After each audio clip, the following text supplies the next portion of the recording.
In 1994, I had the opportunity to see the U.S. Dream Team 2 play in Toronto. So we're talking about Shaq, Reggie Miller, Sean Kemp, Alonzo Mourning. There are people that are listening to this right now who are like, who the heck are those guys? Because they only know LeBron or whatever. But when it was a pretty impressive and one of those experiences that I will always remember. And so when I had the opportunity to have an actual dream team on the show, like that is something that you do not pass up. So welcome to the show, Michelle and Steve Sundholm, Ryan Paul James, Melissa Disney, a.k.a. the Demo Dream Team. Woo! Thank you. Thank you. Thank you, Mark It's really Scott. good branding. Like there's none this of us are tall automatic... enough to play on that other team, though. There's just this automatic association for me anyway that goes there because I'm like, I actually saw the Dream Team. I know the Dream Team. Yeah. So it's really good branding. So I got to ask you, though, tell the truth. Have you legitimately updated somebody's demo that had a MySpace spot on it? Because I read this on your website and I was like, come on. Did we? A MySpace spot? I didn't know if you were just writing it for fun or if you had actually found somebody that had a MySpace spot on one of their demos. I going straight Ollie North. I have no recollection. No recollection of MySpace. There are some people who are like, "What's a MySpace?" I'm pleading the fifth. What does that even mean? I actually you don't have to say anything self-incriminating. No, I honestly, I'm just that's. Yeah. Ryan, did you ever write a MySpace spot in the last 20 years? No, but I did Google myself not too long ago. I don't mean to sound like a narcissist, but we all do it. It's a dirty little secret. My old MySpace page popped up, and I'm like, "What? I didn't even know this still existed." It's really still there?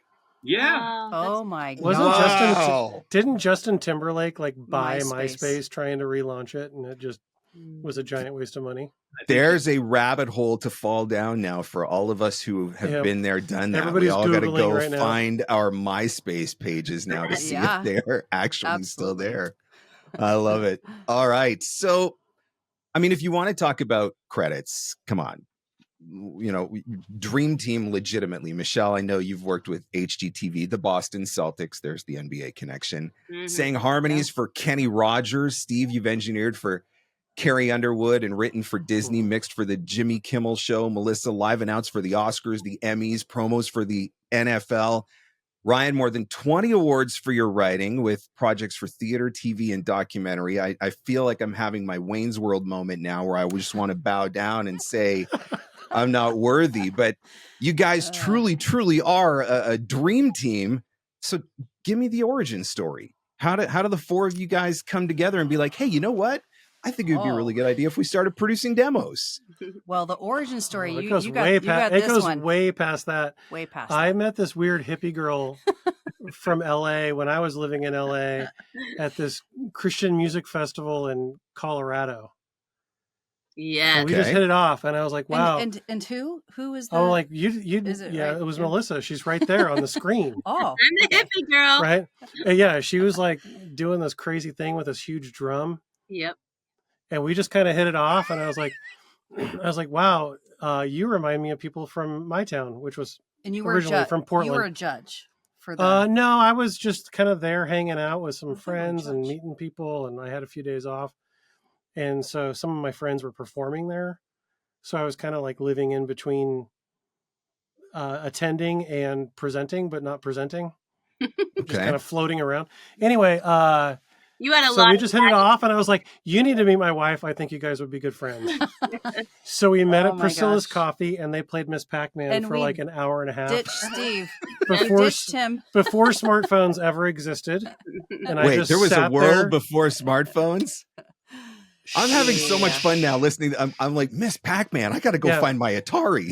So we go way back. We go way back to pre-Ryan, and then I wrote a Disney princess song that Melissa sang on, but she couldn't tell me she was singing on it. Anyway, so there's just a lot of history there. So we were friends through the music stuff. Okay. Way before. Knew that Melissa was doing voiceover, but that's not, we would talk about music or like her stuff she was doing with Songs for Seeds. I remember that. So there's all this stuff. And then Ryan came into the picture and we were like, I don't know if we can be friends with them. So we took a break. No, that's not it. No, and then I came to your house and recorded my second album. Yeah, we did it. We did another project. And we took a trip to Canada. We took a trip to Canada. Nice. So we've just been friends for a long time. Yeah. So it kind of just grew out of like, wait a minute, why aren't we doing demos? And we talked about it, and actually Melissa came up with Demo Dream Team, right? Yes. I think you get that credit. Yeah, it was just totally split moment. The exact moment, I don't remember. I do. I'm sitting on my couch. Where was you do? Yeah. Oh. Maybe we were just sitting around chatting at your place or something. Yeah. I don't remember exactly when, but yeah, I just turned into like, wait, why aren't we doing this? And then it's kind of grown slowly and organically, I'd say. Mm-hmm. Which is what we wanted to be very boutique and just not, there's so many different people. I like to think of it as like everybody has a coffee shop, not really, but every coffee shop has something different to offer, and so it's like, yeah, we can do this. And the four of us and just kind of we all strive to be excellent in what we do. So why not come together and just provide a service, have a lot of fun with people. That's our big thing. People collaborate with us. That's how we look at it. Not like, oh, give it to us, give us money, and then we go behind a curtain and here you go. No, it's like they're involved in as much as they want to be, which is really fun. What I think is really cool about what you guys are doing, and maybe there's somebody else out there that does it like this. I just don't know of anybody that, like, each one of you brings a special skill set to the table in from all of the experience and everything that you have.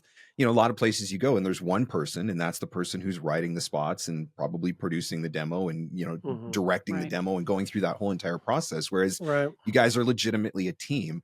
So I would love to hear a little bit about what does the process look like for the Demo Dream Team, as opposed to, if I'm just anybody else you go and get a demo with. Usually starts with one of the four of us meeting someone who says, hey, I want a demo. And then most of the time we go, okay, go talk to Michelle. I'll give the information. But then we always end up going to Michelle because she's the one who can really lay it all down. And she's got such a good way with people and figuring out what they want, what they should be doing and how they should be doing it. And she'll come to me and say, okay, this person they want to do a demo, but they actually need more training. Melissa, can you train this person up a little bit more? And I'll be like, yeah, let's do a few sessions here. Or maybe they're ready to go. She'll feel it out, which is really great. And okay, Michelle. She teaches too. Yeah, Michelle teaches too. So we take turns and just, I think what works great is that we all play on our strengths. Right? We'll meet too, like all four of us on a Zoom call. If it's usually people not from here or whatever, or in LA, and Ryan will just grill them. He will just, oh my gosh, it's like the Inquisition. He's just sitting over there just looking all sweet and innocent and kind and charming, but He's like, listen now, we need to know all about you so we can do your demo the right way. Oh my gosh. And he just really tries to intimidate them. Yeah. To make sure that they're just really in their place. I mean, look, isn't he? Yeah, it very much feels that way. I can totally tell. Yeah. You bring up an interesting point though, Steve, and I'd like to get into that a little bit further. And that is just the idea of the vetting process in general. And so one of the things that I think, particularly newer voice actors, they don't know what they don't know. And so sometimes they don't always ask the right questions. And that's why it's really easy for them to fall into the trap of a demo mill, producing a demo where they shouldn't, probably they're not ready or whatever, but they don't know how to properly go through that vetting process.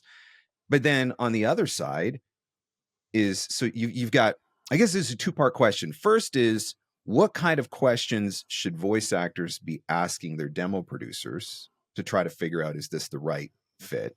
And then the second part of that would be, what are the questions that voice actors should expect to be asked by a demo producer to make sure that they're a right fit or that they're ready? So talk a little bit about that vetting process. Sure. I'll start with the first part and then I'm going to hand off to Michelle and Melissa. So the first part, this is something I heard really early on in my process as being a recording engineer.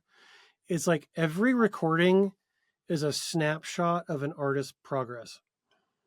So every time you record anything, it's like taking a Polaroid picture.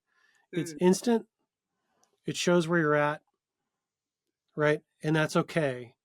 I think a lot of aspiring artists, so voice actors or anything, want to skip to the end, right? Or it's also a reason to not start. Yep. Which I firmly do not believe in that. You must act like I can act, or you shouldn't even be allowed to record into a microphone. Right. It's like, I don't think so. Like, I'm sure we all have recordings we hear from the past that we're like, oh, dude, what was I thinking? Right. So please don't ever go back and listen to any of my early demos. I'm pretty sure they've all been completely banned from the internet. I mean, maybe for you, not for me. Mine are all brilliant, but obviously. Yeah, I mean, clearly. Yeah. So to even touch you is like, but wow. Do you know what I'm saying? Like, so I'm sure this relates too with Ryan to scripts and screenplays, right? Like, you're going to improve. If you're not improving, you're doing it wrong. So the process of making the demo, in this case, or just any recording, will also improve you. Right. So you can improve in the coaching beforehand. You can improve from the process of doing it in the session with us or with anybody, right? And if you're going into any of these opportunities looking for that improvement, it will happen. And then another layer on that, because there's so many layers, what you asked, a demo really should be aspirational. I thought that was something interesting that Joe Cipriano said when we were discussing this one time. It's just like, a demo should also be like what you want to be doing. Yeah. Not what you're currently doing. Right. Or what you have done. It should be like just out of reach. And I thought, okay, so that is great, because I think I was always trying to push people towards that in any sort of recording process without realizing it. It just kind of puts words to an attitude that I think is correct. So, you know, like maybe you're not currently doing promos, but you want to be doing promos. Okay, what kind of promos do you want to be doing? Therefore, no, you shouldn't be doing those kind of promos. You won't get hired for those. So there is a balance that they can maybe speak to as like the next layer of that. But I think that it's okay to be a beginner. Yeah. And it's also okay to push someone who's a really well established badass to their next thing. And it doesn't always have to be like one certain lane. Like every demo has to sound this good, and then therefore we did our job. It's like, I think there should be an element of danger in it. What do you guys think about from a demo production standpoint? You mentioned, you know, pushing somebody who's new, but sometimes the really established talent that are doing really well, who are the most set and comfortable in their ways, do you ever find it a challenge to actually say to them, like, no, look, like, you've been doing the same shtick for 5 years or 10 years, like, and this is why, you know, the bookings have started dropping off, or this is why you think you need to start, you know, you need to update your demos or whatever. Like, do you have to push them in a different way to get them out of a comfort zone or out of a groove that they've settled into? Yeah, I don't know that you're going to be that blunt about it. You know, like, this is you don't why just you're start not slapping booking people anything. And be like, look, come on. No, I think when people, there's an assumption because they called, right? So if you have an established person calling, they're calling you for a reason. Yep. They're already sold and serious. So if you just assume the respect is going to go both ways, you can just start collaborating. Like, I didn't step into the Kenny Rogers session apologizing for giving him notes on how to sing. Right? Because it's like, well, I've done this enough. Like, I'm in the room with you. Therefore, I belong here in my role, just like you belong here in your role. Let's collaborate and have fun. And as long as it's kind of fun and it's like, hey, what if we tried this, as opposed to, well, you don't book these because you're not doing, you don't have to talk like that. Like, it's like, let's just try things. Let's get in the sandbox and play. And everything we're doing is trying to be fun. Right, Melissa? Like, it's like, dude, let's just kind of go for it and try some things. And if they don't work, we're going to know. And even just that process stretches. And sometimes somebody might be like, that was a little weird, but what if I did this? And then they'll come back. Like, we keep that collaboration artistically a two-way street, not a, I'm going to tell you how to do everything. Yep. Right. Because line read everything. It really keeps, you can tell when someone is uptight and they're just like two in their head, even if they're a total pro. And we've worked with a lot of total pros, and we've worked with newbies. But it's like, you just know, and all of us chime in and say, we have it be fun. Like, we'll get them out of their head and just talk about something personal real quick or whatever. Melissa, do you want to chime in on the second layer we never got to on Mark's question about like when they're ready, what questions they should be asking? Well, I'm always asking people, what's your history? What have you got? What have you done? Can we hear what you've done so far? What have you got at the moment, like commercially, that you want to redo, and where do you want to go with that? And it seems like as long as somebody has had some expertise, I just don't want to take somebody on who has zero, right? And then, I did have to turn a guy down who was like, I'm just going to be a voice actor. I got to do my demo right now. I'm like, I'm not going to do it for you. And he's like, why not? He was so mad at me. Can I add something to this? Is before the dream team, actually, but yeah. Because I come from a background of radio. I was a radio on the air, both in Tampa and here in Los Angeles for almost 15 years. And Melissa's always been trying to get me into doing voiceover. So I was just thinking, oh, well, I'll just make a demo and that'll be it. But she said, no, you're not ready. Even with all that history of radio. So this story was you. It wasn't actually the demo. No, okay. And he's still mad at you. Okay, he's still mad. I have said before that it would have been easier for me to come into this industry having spent my life as a farmer than coming from a 2-decade-long career in radio, because I haven't been on the air since 2011 and I'm still trying to shake the announcer some days. I left radio around the same exact time, but you're absolutely 100% correct. A lot of people on radio just think, oh, I'll just get into voiceover, but that announcer that I don't think I can let go of, because Melissa has tried so hard to get rid of it. It's really hard, guys. It's really hard. Mark did it. I believe in you. No. I honestly, I like, if we can just find out. And some people are really naturals. I mean, they come in, they don't have a lot under their belt yet, but I'll do a session with somebody where I kind of work with them a little bit and be like, oh my gosh, this person has like animation coming out their ears, and usually those people that are like that, they're so ready because they've been in it for so long. They've been to theater and they've been doing all this stuff, even if they haven't done yet. They have quite a extensive background for acting and character work and that sort of thing. So yeah, you don't get that many people coming who have zero going on that in the past, that there's like, I just want to do it. Like, most people are like, all right, if I'm going to spend this money, it's because I've, been taking some classes. Right. I really feel like it's time. And I feel like I want to say one more to this thing. So I've opened up my schedule to be coaching now, like in this last year. Melissa's been coaching for a long time. I always, and even though I hated science, and I always think of like a chemistry class, you have to start somewhere. You can't do the thing without the tools. Your commercial demo is your calling card. And it's whether you're going into animation. I've spoken with top animation casting directors. They want to hear your commercial demo, not just animation. So you have,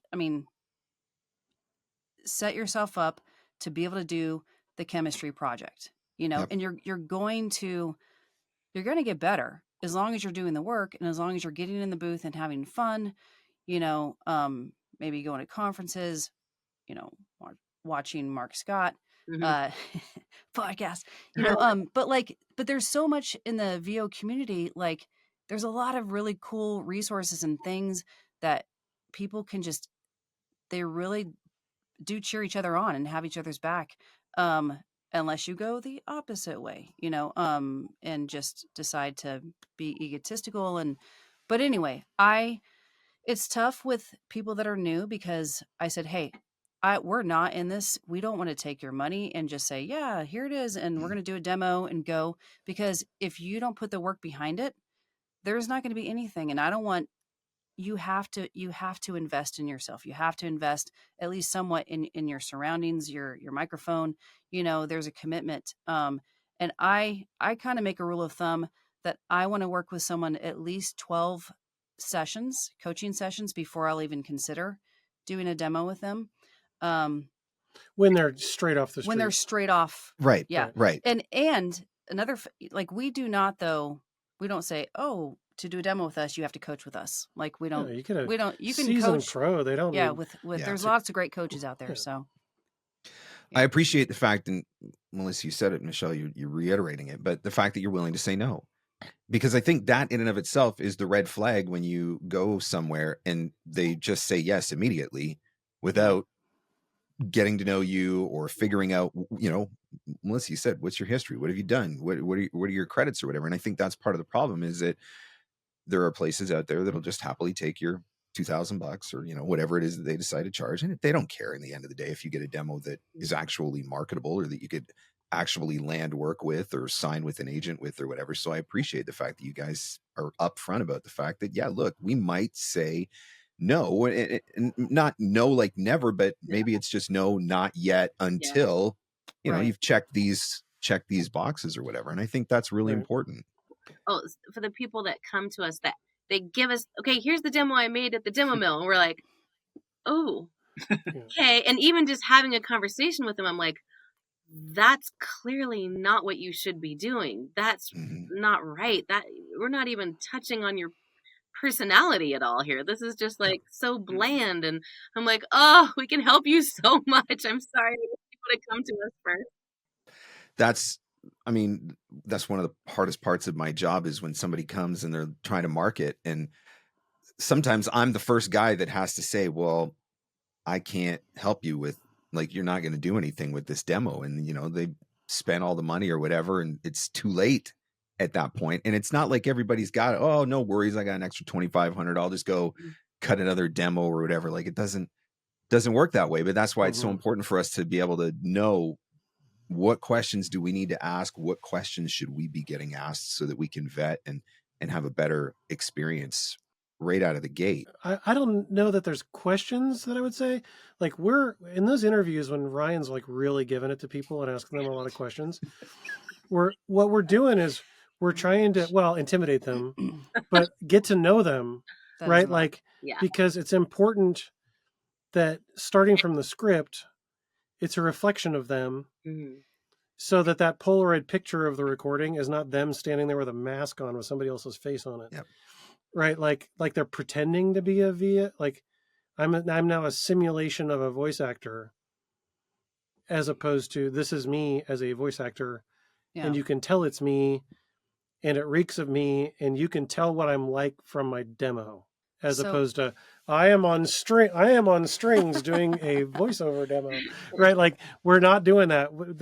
If they can get past Ryan's like brutal interrogation, then they can work with us. I want to book a session with you guys now just to see what that's actually like. I want to experience that side of it, the intimidation and the grilling and. Oh, it's horrible for people. Oh yeah, they hate us. No. Let's shift gears then from new demos to probably the next most popular question that comes up with demos is, when is it time for a new demo? When is it time to refresh a demo? And I'm guessing, because you each have different roles in this, there's a production side, there's a writing side, there's a performance side, there's a what's trending, is the read still on point side. So I'm guessing you've probably all got thoughts on this one, but when is it time? Because I think maybe sometimes we think about it like, well, it's a year old or 2 years old or 3 years old or whatever, but it may not actually have anything to do with how old the demo was. It may have to do with what was on the demo or what's going on in the industry now, or, there's other factors to consider. So I'd love to hear your thoughts on when it's time to refresh. There's someone that I'm seeing now who she came to me and said, I just feel like I've changed. I just feel like I've grown and I'm a better actress now. And I'm like, I agree. And she's kind of let some time go by, and And I'm like, yeah, let's do this. Let's try some different things. And she's really been working in some different avenues too. So she wants to showcase some of the other things she can do. And I think that's a really good time to refresh. And she's got the excitement moving forward of what she wants and what direction she's got to go in now that she's got some new skills and new accents, new dialects, whatever it is that she's wanting to do. I think everybody should listen to their demo. And it's like, again, back to the Polaroid picture. If you're like, ooh, why did I wear, what was with my hair? Right? Like that's the feeling that what Melissa's talking about. If there's anything that makes you cringe. Yeah. Or if you go, why did I say the year? Yeah. If you've still got a COVID spot on your commercial demo, or if you've got a Hillary spot on your political demo, or right, things like that too. Right. Kodak film. Yeah. Yeah. When I write scripts, I never actually, Steve corrected me one time. I remember, I think I said the 2017 Mazda something. And it was like, no, can't do that. Right. Yeah. Yeah. Don't date your demo. Yeah. So if you realize there's things like that on there, or it's just like, dude, I don't even sound like that anymore. Like Melissa's current student, like if it's cringe, if it gives you a cringe, like, and I think that this point is actually tied to the why you can't just let anybody record a demo. They have to back it up. So it's a little bit false advertising. Like if your voice has changed, or your signal chain has changed, or your approach is totally different now. Right. You don't do reads the same way anymore. It's like, it has to be honest. Right. So if there's also a layer of dishonesty unintentionally in the demo, like, it wouldn't turn out like that now. Yeah. Right. Right. Time to update it because people need to know what they're buying too. Right. What represents you now? Yep. Yeah. Yeah. And after I grill everybody to the point of submission, he's even embracing it now. He's like, this is going to be the direction for the whole interview. I might as well just own up to the fact that I'm that guy. I mean, because since the four of us are in on that interview, and since we're getting to know who this voiceover artist is, I specifically ask questions so we get to not only know them, but what are the products, what are the things that they want to talk about that is true to them. So, and then sometimes I'll write a spot and one of these other three will say, wait a minute, no, she was more, in this direction, or he really had a passion for, fighting cancer or something like that. So, all of our demos are geared to that specific person, and very personal. Yeah. Let's talk about that a little bit more, because I think that's something that a lot of people, especially newer talent, maybe who haven't done demos before, don't realize. It's not uncommon to go to a demo producer, and sometimes even, reputable producers who pull a stack of scripts out of a file folder that are, all old auditions they've seen or old bookings they've had or whatever. And they give you this and, here's pick from this pile or whatever. But I know you do have a very different approach to that. I mean, otherwise I'm guessing you wouldn't have a writer on the team. So talk a little bit about that side of things and personalizing the demos in that way. I think it's really important to make the demo the best you, right? The best that you bring. And so you are unique, and you're going to have a unique take on life and a unique spin on how you view different products or characters, anything. So having someone write you unique scripts just for you, no one else has them, no one else has ever seen them. Plus it's stuff that is very near and dear to your heart, or something that you really enjoy doing. So it helps the actor connect right away. Because it's already, you're already talking about something that they're into for the most part. That makes so much sense to me, because it's, even when you're auditioning, just on a day-to-day basis, you see scripts come in from an agent or whatever, and you're like, it's a product that you don't use or would never use, or, something that you don't agree with. Maybe it's a political thing, whatever it is. Or the product's going to fail. Yeah. You just know, what a dumb idea for a product. It can be really hard to connect to that and deliver the read that you need to be able to deliver, as opposed to if everything's been tailor written for you, or your demo is going to have products that you use every day, or brands that you believe in, or whatever. That definitely would make a difference, I think, from a performance standpoint. Yeah, performance, and we want them to shine. Like, this is their moment to shine, and we're along for the ride. We're gonna shine the spotlight on them. They're gonna step up and have fun in the booth. Sure. We always try to make sure all 4 of us are there for the interview process that Ryan leads, and then in recording day, because it's like, we want to be, it's just, we want you to shine. We want this to make you money and be something that you're super proud of. And Steve's going to keep working the production until like, they're like, yes, that's, we're open to people's feedback, and like, some people don't have any changes, some people do. And we're like, yeah, this is a collaborative effort, because we want you to be super proud of it when it's done. I remember one gal we had who was like, I don't think I'd say it this way. I'd say it more that way. We're like, great, do it. Move this here, move that there. Let's, see what we can do, because we really want it to be, we always say, this is about you. This is your baby, right? This is your thing. And we're there to cheer them on and to give them all the support they need. And they've got 4 people right there on their team, giving them everything they need to succeed. Yeah. And another thing is, we try to bring out all these different emotions out of them, where it can be a serious thing, and then we try to do something lighthearted and more comedy. So in that 60 seconds or whatever time frame your demo is, we know. Sorry, my throat. He's got a sore throat. Ryan's getting choked up. No, Speaking of taking us through the whole gamut of emotions in the perfect process. day to do that demo, Ryan. Yeah, but hopefully that voice actor, we've shown different sides of them, both serious, comedy, and just lighthearted or whatever. Yeah. Yeah, got to show their range, right? Because it's like the demo as a whole walks the listener through a journey. Now, sometimes people they get impatient and they just want to, we put the person's moneymaker voice or at the front. Because we all know there's people that only listen 3 seconds, and you either have me or you don't.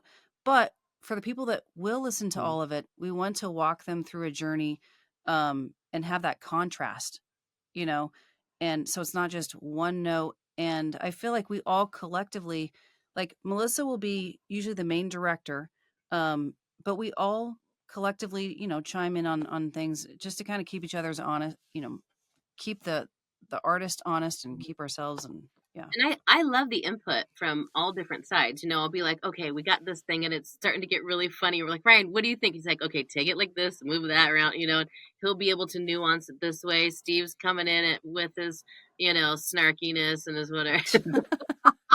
Taking it down and being like, what about this? We're like, oh yeah, let's try that too. So it's really fun, because I love being part of this team. I love teamwork. It is the dream work. It is the dream work. It does make the dream work. And too, like in the demo, I'll use one line from when we were trying this approach against another line from that approach. It doesn't all have because that contrast can be really fun. Like especially if you're trying to shift gears at a certain spot, in the spot, so it can be whatever. And I really like what you said too. I want to emphasize their moneymaker goes first. Yeah. For sure, because from the get-go, as the producer, it's your job to get out of their way, and I don't like starting with humor every single demo, right? Understood. Because as if that's going to keep people listening. Yeah. Because if I don't think it's funny, I'll just turn it off. Where's it your also sweet doesn't spot? say anything about that person and what they get hired for. So I think it's better to be like, this is what this person is going to get hired for 80% of the time. If you're looking for this, keep listening. Put that up front. There's still going to be humor in the demo. At least one moment. Yep. Right? Unless that person is just not funny and nothing's funny to them. Oh, we'll make them funny. Right? And they're very serious. Right? In which case the humor needs to be You're going to dry. And it's going to be funny and you're going to shut up. You're going to like it. Now, see, that's like being interviewed by Ryan. Oh, is that what it's right like? There. Now you know. I don't know if we've made it clear, but out of the dream team, I am the Michael Jordan of the four. Wow. Okay. Somebody had to say it, right? I mean, it needed to be put out there, right? It's hard to argue. It's hard to argue. I want to touch on something because I think you bring up an interesting point. I'm almost afraid to ask you this question, Steve, because I think your answer is probably going to actually be really entertaining. But when we go down, down the rabbit hole of self-produced demos, right? Yep. Which I think one of the points that you guys have just brought up, which I think is really important, is having the outside perspective to help you figure out what is your sweet spot, what needs to be that front spot, making sure that you're going on that roller coaster ride of showing range and all that sort of stuff. Mm-hmm. Those are the things that don't always happen if we self-produce a demo. But from a production side, a level of comfort with Adobe Audition does not a producer make. And I understand people who are like, I don't have the $2,500 to spend or the whatever it is that it's going to cost you to do a demo. Mm-hmm. And so I understand why people think I can do this. I know Adobe, I'm comfortable with it, but it's more nuanced than that. And I would really love to hear the producers / the engineers take on what else goes into this. Okay. So my attitude towards demos is that they should not sound like demos. They should sound like ads. Mm-hmm. Yeah, so people are like, what are the new trends in demos? And I'm like, I have no idea. I listen to advertisements and I try to make them sound like current you do that on purpose. Advertisement. Well, I don't want to know. You know that you could research, but it's like, intentionally like. But that's not what a demo. Yeah. It's like indie bands listening to each other. So they're chasing failure. Yeah. or sameness. Okay, well, you knew it was going to be entertaining. Yeah. Right? Because it's like, my band, they play for 20 people. This band plays for 30 people. So maybe we should do what they're doing. It's like, right? So, and I'm not saying demo producers are at that problem. What I'm saying is, well, maybe I don't know a lot of them, but having seen that so much, right? I don't even that's like the one thing I'm going to just avoid is the looking sideways. So I'm trying to make them sound like ads, right? So I'm listening to advertisements. And there's so much that goes into advertisement production at a high level that your typical VO artist who knows just about Adobe Audition to survive. Yeah. Knows just enough to make them dangerous. Yeah. Right. So it's like, okay, well, sonically, does it compete with the ads? Right. So if you were that good with the sonics to make it actually sound like an ad, not another VO demo. Yeah. Because then you're looking sideways at somebody, well, so-and-so's a good VO actor and they made their own demo. And it's like, well, maybe they just have a really great agent or their voice just shines through. Or there could be a lot of different reasons you get hired that aren't exactly like the production quality of the demo, that you can't just grab one apple and compare it to an orange.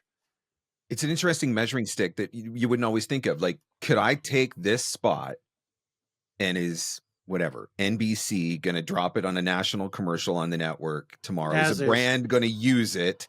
Right? Is an ad agency going to grab it and say, yeah, that's good enough. I'm going to take it straight off your demo. And if it's not at that level, then it's not at that level. Then it's not at that level. Mm-hmm.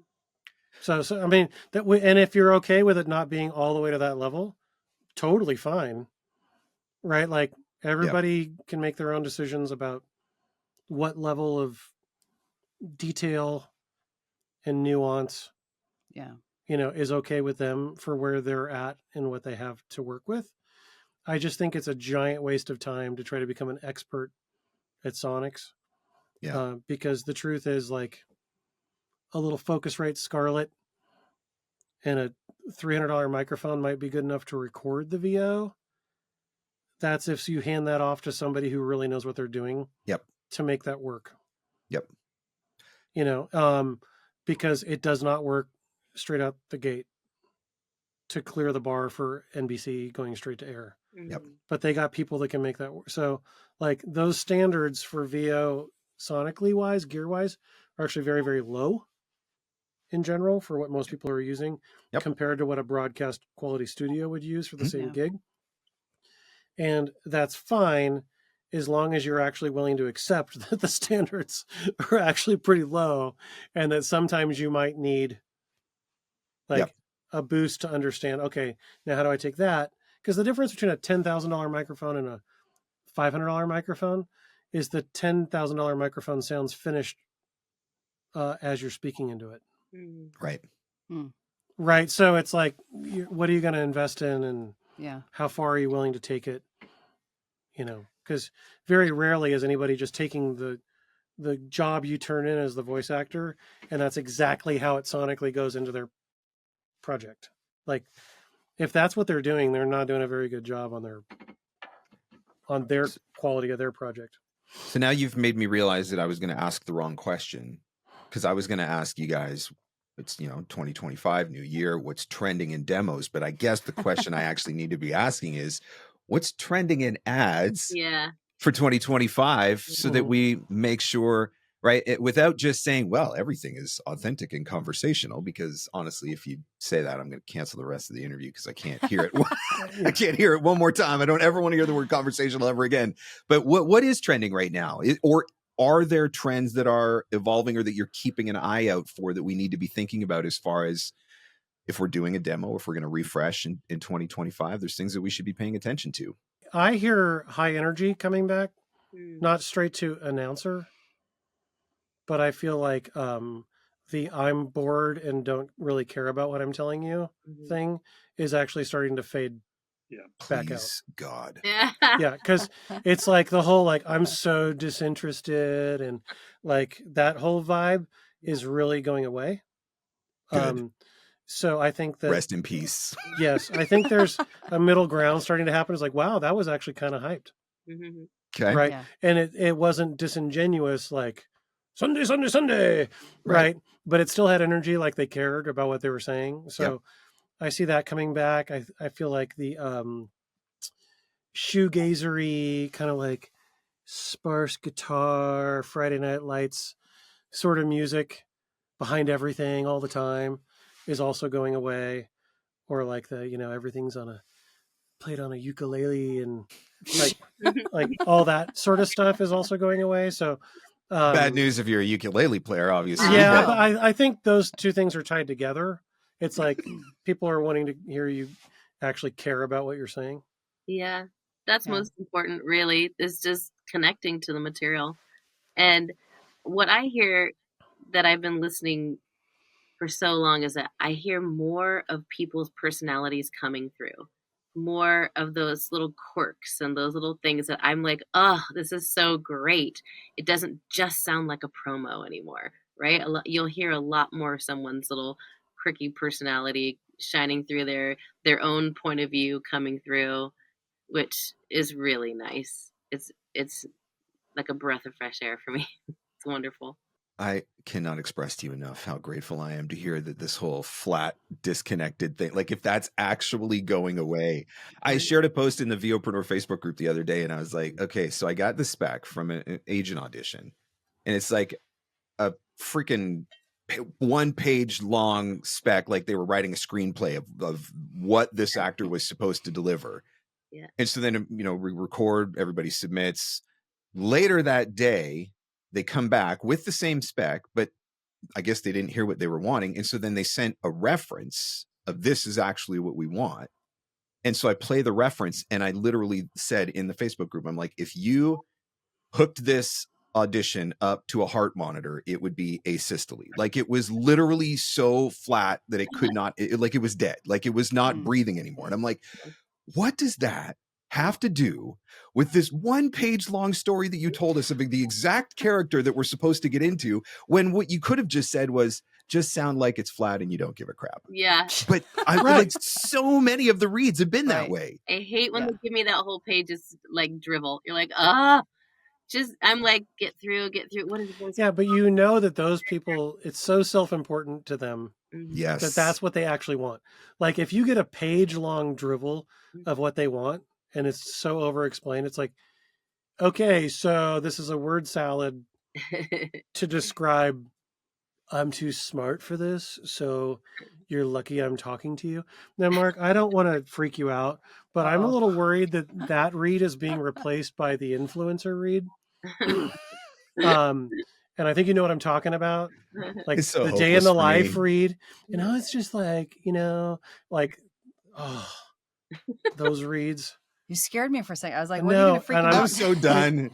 I'm so done. It used to be like little TikTok videos, and now some of the ads are starting to sound like really vapid young influencer wannabes pimping products. I think out of fairness to Ryan and I, they should really just bring back the announcer read. I just feel like we're just completely being discriminated against here, and it's starting to hurt my feelings a little bit. Eventually the announcer read will be counterculture, right? It's all a youth movement. Like, people got sick of being oversold to. Sure. Yep. Kids didn't like it, and they saw through the inauthenticity. Yep. And it swung all the way to like, now I just don't even care. And now it's more like, I care a little bit, but I'm speaking to you in such a vapid, nothing there sort of way. Like, what? It's these young kids who want to be influencers that would listen to that and be like, ooh, I want that to be my life, sort of a vibe. But the window of opportunity before all of those people grow up, right? I think some of these trends that happen are so quick in the broad picture of things. Yeah. Here's hoping. Yeah. Because if you want a day in the life, like, I've got 4 kids, I've got daughters in all 4 major life stages. I've got the baby, I've got the toddler, I've got the tween, I've got the teenager. I haven't slept in 4 years. Like, I can give you a day in the life if you want. But... Oh yeah. Well, and there'll always be a response to it. I just see social media content leaking into what advertisers are trying to chase. Yep. But I think a part of that too is them going like, oh wait, when we're disinterested, people are bored and they don't respond. Let's chase this for a minute. And I don't think I think that trend is gonna fade out as quick as by next year. It'll be like, you won't even see those. And then we got to do our demos all over again. Yeah. If you do those like, I just would never encourage someone to do that, because it's like, there's no way that's going to stick, because these teenage girls and preteens that think that that's how they want to live are going to grow up and be like, I don't want to, Let's talk about that side of things though, because I think that brings up another interesting point where the demo itself, I think, has evolved, and how the demo is used as a tool has evolved. We can maybe blame Bob Merkel of VoiceSam for that, or we could blame, cell phones and text messaging, and we have no attention span anymore. Where it used to be the demo on a whole, you took me on this 60-second journey or this 90-second journey over the whole demo. And now we're seeing more and more and more that it's all about clips, right? You go on to any of the major online casting platforms, right? Like Voice123 wants you to upload clips. They want, like, I don't want a big long demo. I want 25 different clips of 25 different reads showing 25 different directions or whatever. And there's SEO value in that. And there's attention span value. I mean, Michelle, you mentioned about how we can't listen to something for more than 3 seconds anymore. What do you see in that evolution? Is this an instance where this read that you're talking about, Steve, for example, rather than putting it into a demo, do we record a clip so that we've got a sample and we could put it in a player? I deliver it both ways. Okay.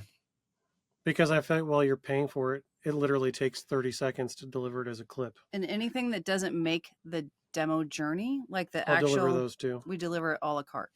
But is that something where, okay, let's say that this, we'll call it the influencer read or whatever. If there's somebody that's like, man, I should probably get a spot like that, then can they come to you and say, hey, can you just produce this?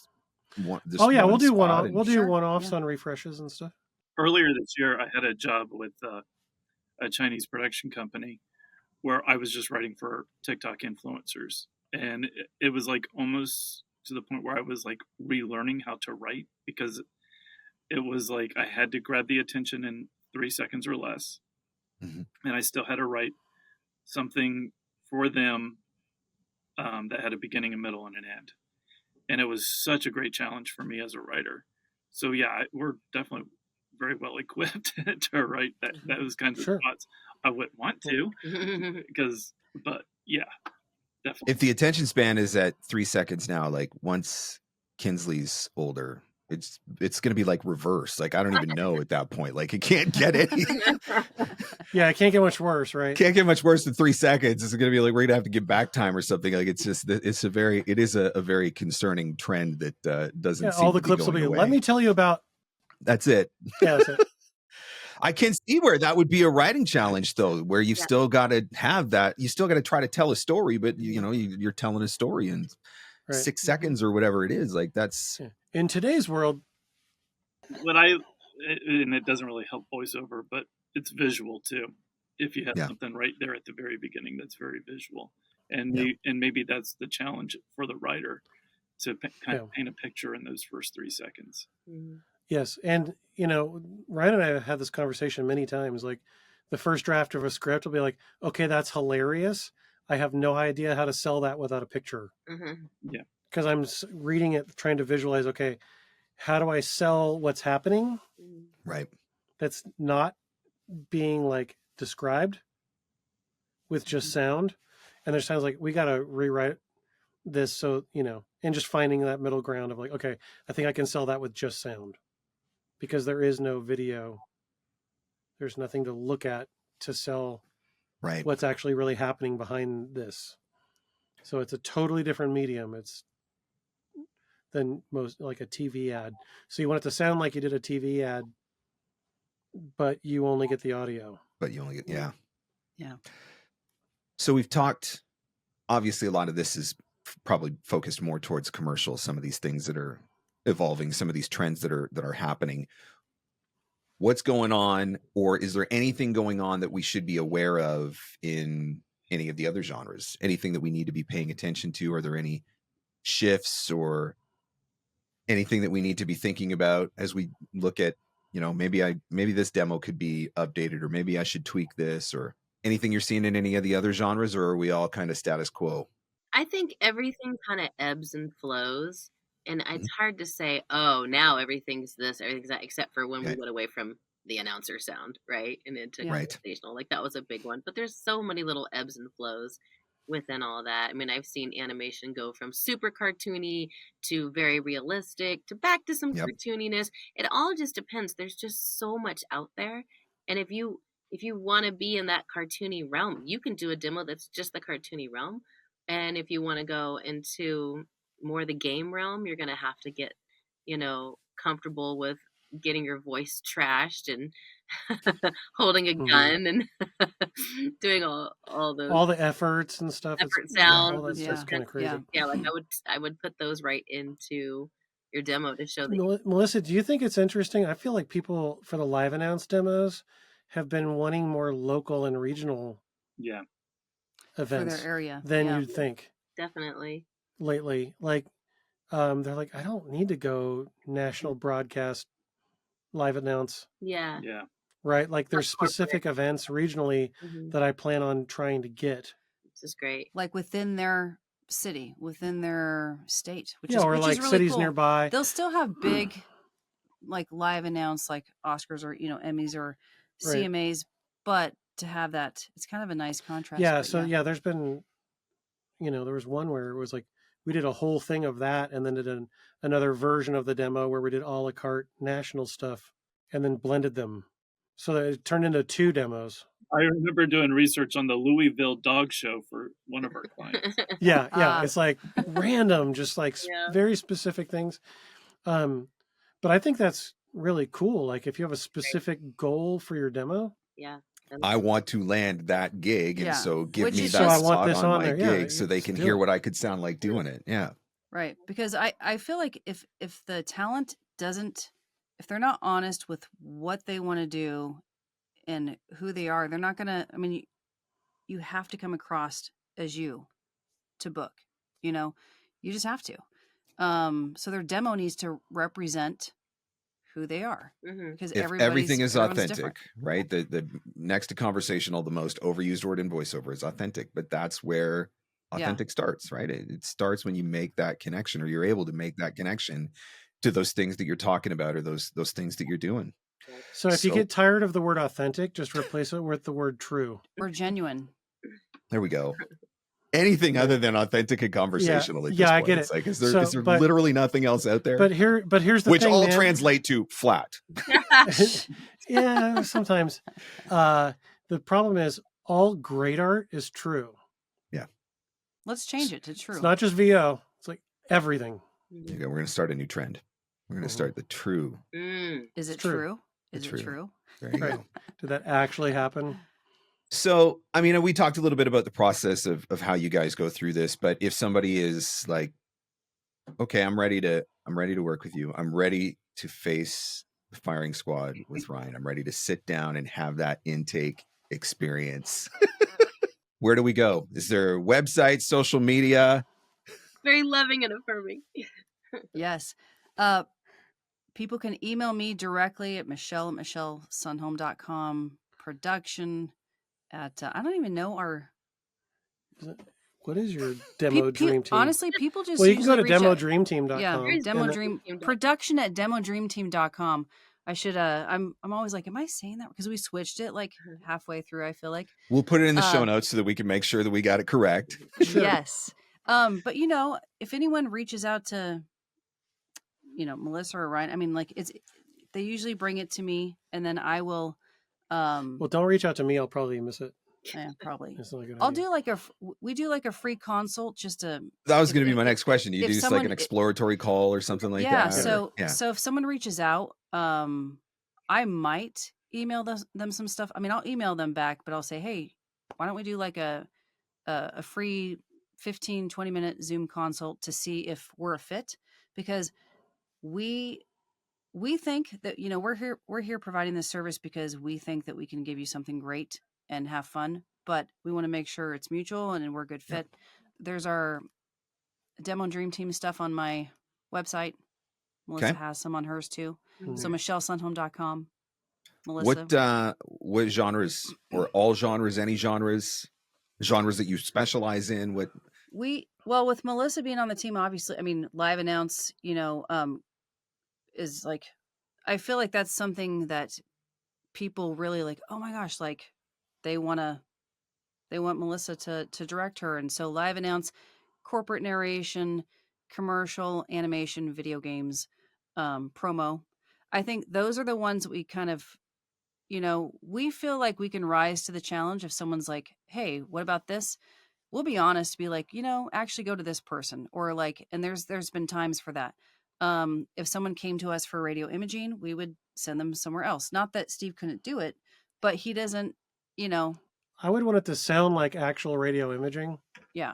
Yeah. Which would mean I would need to know exactly what effects and settings they're using, so it doesn't sound like a simulation of my version of, well, what would do that? I would want to do the exact, because it seems like they went to school for it, like everybody does the exact same thing on actual radio stations. It might be that there's like 5 guys doing it for every radio station in the country at this point. It's probably more like it. Because they're all consolidation. Right. But like, to me, it needs to sound like the actual thing. Like I'm trying to make it sound like an ad. If he's not cool with doing, imaging, we're like, all right, fine. We don't really do the imaging thing because Steve's not like super comfortable with that. That's great. But then we had a guy that we were working with that had been a student of mine, and we were working with him on commercials. And then he also spoke Spanish. And at some point we were just like, wait a minute. Have you thought about doing a Spanish demo? And he's like, I don't know. We're like, let's visit this. And we did. We ended up hiring another director to come on and actually give us the Spanish nuance and where Spanish is at right now. And because Spanish is a little bit behind where we are in commercials, there's still sometimes a little bit in that kind of cheesy land, a little additional perkiness. It was so great because she had notes for me too, like make sure you're not using this kind of music or that, like make it a little more dated, so it was good. And the Spanish part worked out. It was really he grew up speaking Spanish because his mom spoke Spanish. But it was like, you sound like an English speaker speaking Spanish. Yeah, so she'd correct him on his... So she'd correct him, and he'd be like, "Oh, my mom must pronounce that wrong." Like, yeah, I think maybe so. Right. So it was very eye-opening for him too. Yeah. Again, you're growing because of the process. Yep. Yeah. I think we did that demo 2 or 3 times before it was right. I think I remember doing 3 sessions on that one, but I don't mind because we're learning. Right. And that's not normal. I mean, normally it's not normal. It's usual. That's like, but there have been times too. It's like, man, I wish we had cut this demo with the last line going up, or I took the last line out and now I wish it was going down. Yo, can you send me? Yep. Right. Because here it is, but I need it to go down or the transition's not going to work. Like, we are not afraid to dig back in when needed. it's not very often that it's needed, but it doesn't. But I appreciate that too, right? The fact that you're willing to say that, and you want to make it right. It's your name's going on it, right? So you want to make sure that it's an accurate representation. So I really respect that too. Well, guys, this has been great. Thank you so much. I wasn't sure what to expect talking to the dream team, but did we meet your expectations? Charles Barkley no-showed. Do you feel like you're giving a wait? Let's all give a hug to Mark. Like, surround him with the dream. I'm going to promote this episode by talking about the fact that I had the Michael Jordan of voiceover. Was it Michael Jordan of voiceover on the the episode? And Jordan, Steve's the Christian Leitner. Thanks, man. Well, this has been really great, and like Steve Kerr. I thank you so much for the insights that you've shared and getting people to think about some of the important things that go into this, because look, it's not a small investment, right? If you're going to spend the money, right, let's get it right. Let's do it with the right people. Let's make sure that you've got something that's going to make your money back and do things the right way. And so I think that the information that you've shared here is going to help a lot of people to be able to put those pieces of the puzzle together. And hopefully a few people are going to reach out, and you got some new demos lined up for 2025. If nothing else, there's going to be some exploratory calls to find out whether or not Ryan is really just that harsh. Absolutely. Well, we appreciate you. I have said a lot about you to the team too. Like, I mean, you are just a stand-up guy who, you're a family man, you're a hard worker. I don't feel like you show ego, like you're just a good dude. And so we appreciate you, and we love, thank you for asking us to be part of this. Yeah. Happy to do it. Thank you for coming on. Great. All right. Thanks for having us.